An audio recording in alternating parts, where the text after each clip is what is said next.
Hey, what's going on, gang? This is Nate on the Stone. Welcome back to my channel. And this week I am going to be talking about the biggest problem in modern day conservatism. You might be thinking after that intro, Nate, what sort of problems are we talking about? Modern day conservatism seems to be doing pretty good where I'm sitting at.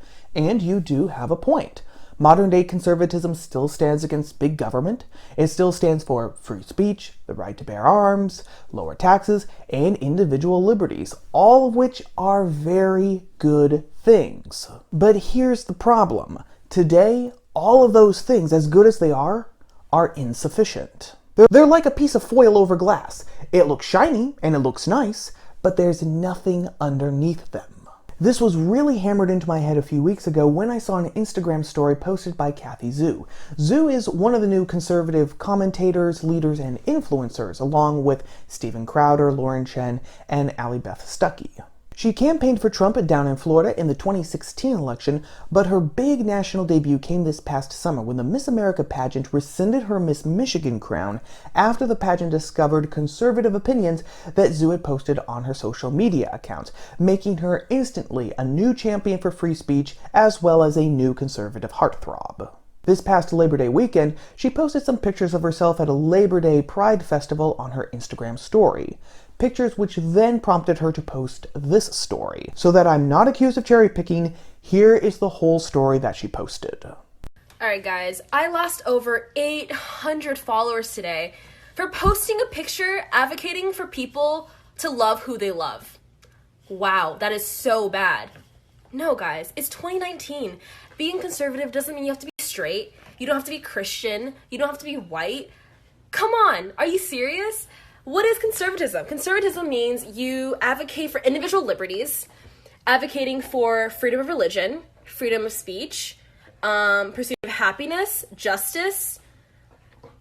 Just for posting a picture with a gay pride flag, today I've been called a grifter, a fake conservative, a wannabe liberal, an SJW, and so many other terms. I'm sorry, but you guys are following me and my content because you want to hear about my political opinions, my stances, and my beliefs. I don't have to be 100% Republican conservative, okay? I could be whoever I want to be. I could believe in whatever the fuck I want to believe in. It's me. I'm my own individual. I'm sorry you guys have to think that I have to fit in this perfect Republican bubble to be a conservative commentator. I know so many great people who are either a part of the LGBTQ community or who support it, that voted for Trump, or conservatives. Do you not want their vote? Like, do you not want them a part of your conservative bubble because they're simply gay or support gay? You guys wonder why liberals do not like conservatives. You guys wonder who puts the stereotype in conservative narratives or conservative people. The answer is conservatives are.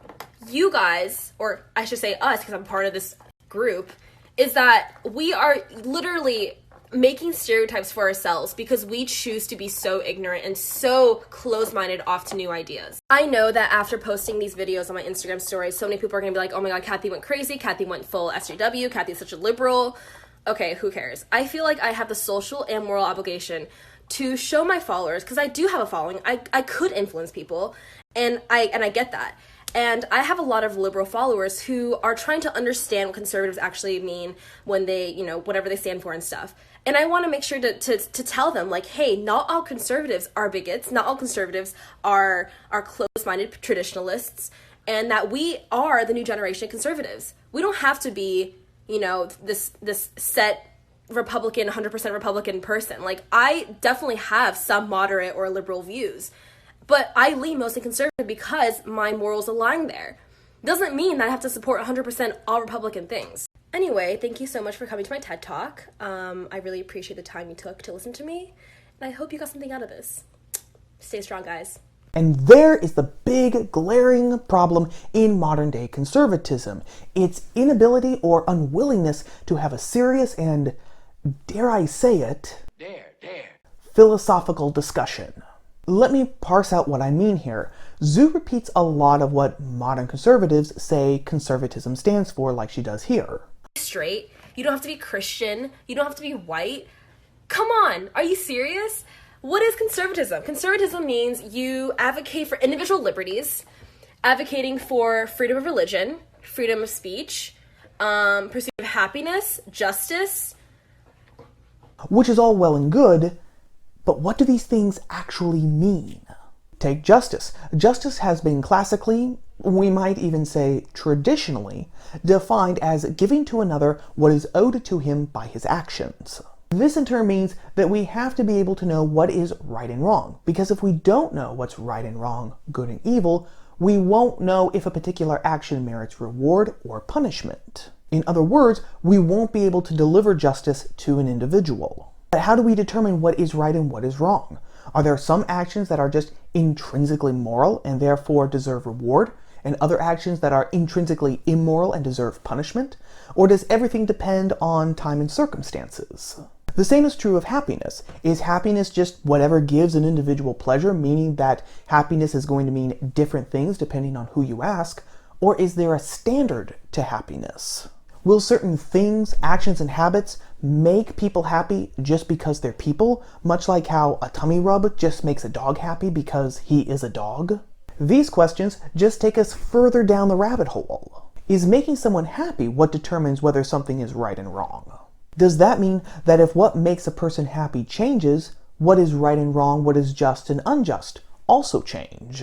So for example, was recreational marijuana bad 30 years ago because the majority of people were against it, but is it moral and licit now because majority, 62% according to Pew Research, are now for it? Unfortunately, we don't know. Zhu just uses these words. There's no explanation as to what these words actually mean. And Zhu is not the only one guilty of this. This past June, Lauren Chen, formerly the roaming millennial, posted a Twitter thread where she explained why she is conservative and a supporter of gay pride, saying, quote, "Gay pride isn't supposed to be about I take pride in being gay. Instead, gay pride is more about I'm not ashamed to be gay.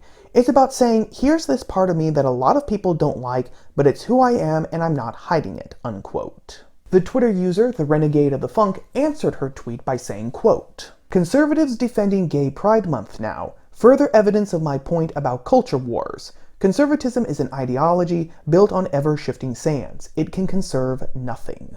And Chen responded thus, quote, "What am I not conserving by acknowledging the fact, not opinion, that gay people exist and it's not a choice? Conservatism is about conserving the best parts of society, not refusing change in any way because this is how we've always done things. That's traditionalism. Conservatives don't advocate for racial segregation, disenfranchising people based solely on race and sex and the sale of indulgences because we're just trying to conserve sameness. We're trying to conserve individual liberty, families, state sovereignty, rule of law." Which sounds nice, fair, tolerant, and egalitarian, but we run into the same problem as before.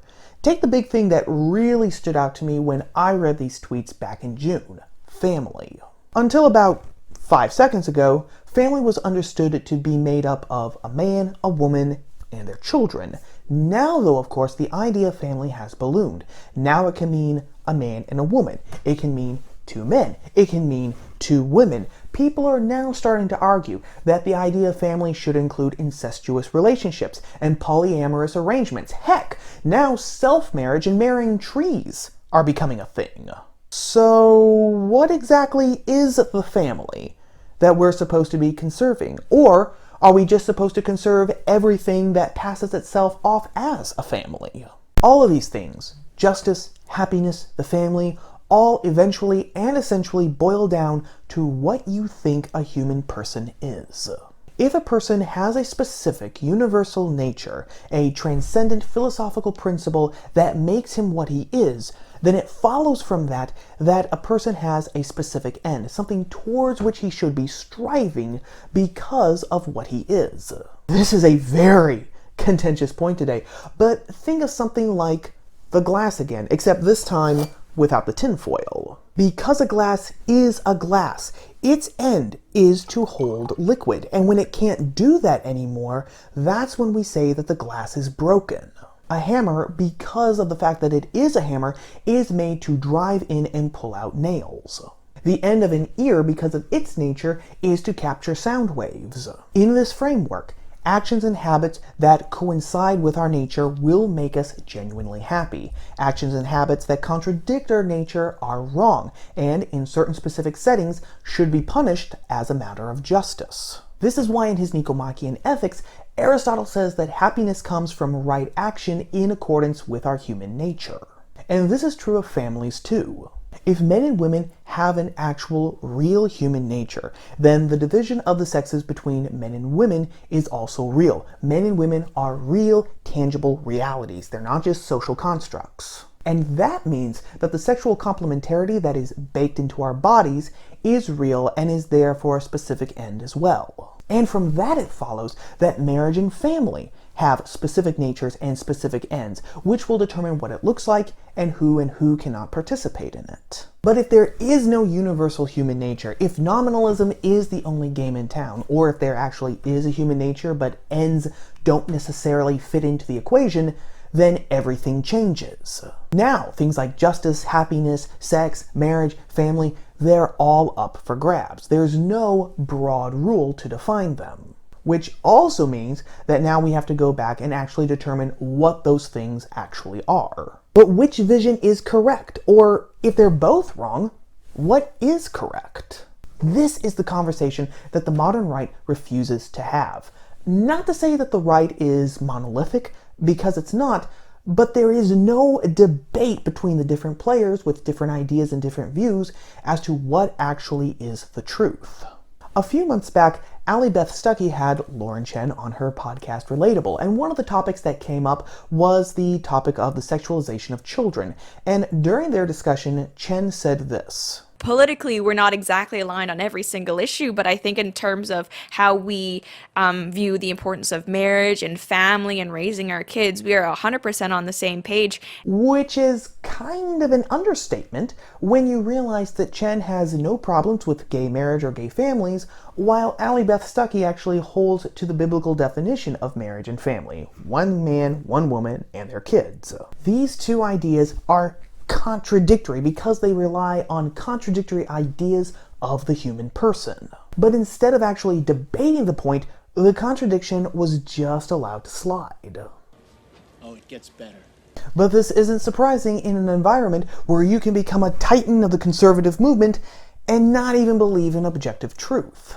2 years ago, Tomi Laura made a splash when she came out as pro-choice, and then she actually doubled down and defended her position on Twitter by saying that she would always stand firm in quote-unquote her truth.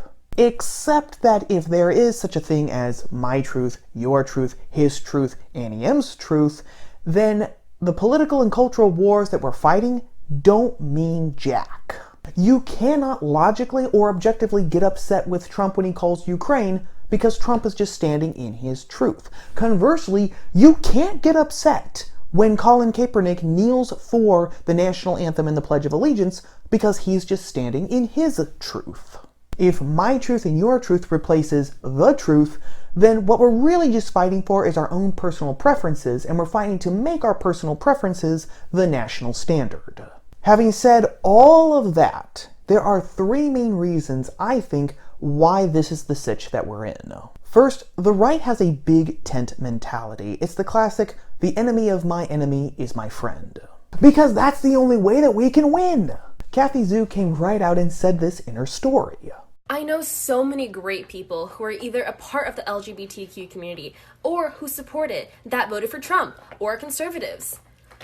Do you not want their vote? Like, do you not want them a part of your conservative bubble because they're simply gay or support? But this strategy only works short term because there's nothing of substance to actually hold the different factions and the different ideas together.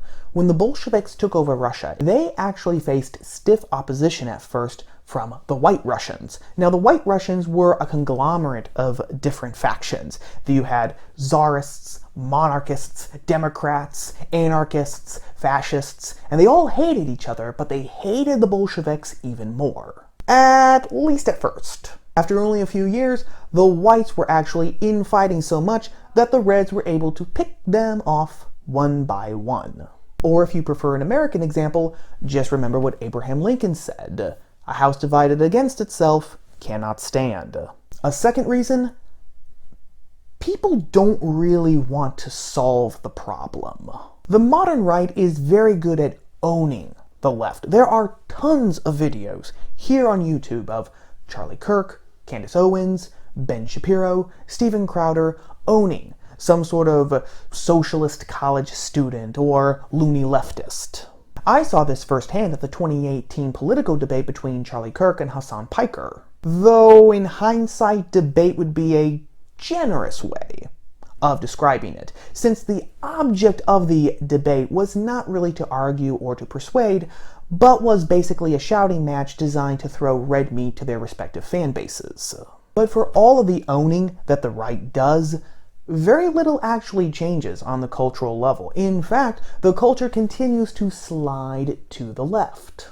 We've gone from gay marriage to now erasing the biological sexes and drag queen strippers for prepubescent kids in libraries. Yeah, we're going to be talking about that pretty soon. And third, people are people, and people do not want to give up what they like. To take one example, if man actually does have a universal human nature, and that human nature is a rational one, as it has been classically defined since the time of Plato and Aristotle, that means that whatever blocks or hinders his rationality is bad, which would include things like marijuana. But that would mean actually not smoking marijuana or pushing for its legalization. But that would mean, nope. Better just to not ask the questions and just keep talking about freedom, whatever that means. Now, why is all this important? Because our problems are not political. They haven't been for a long time. The problems leering down at us now are cultural. The political stuff, that's just one of the fronts of the battle now. Conservatism isn't going to be able to win unless the culture actually changes, something that commentator Mark Stein pointed out all the way back in 2012 and 2014.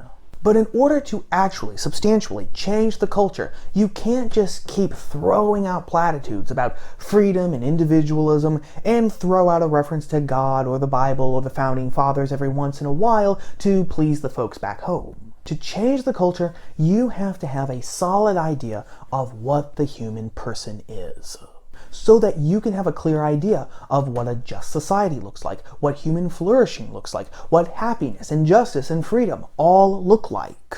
That way, you not only know specifically what it is that you're fighting for, but also so that you can persuade people to your specific vision.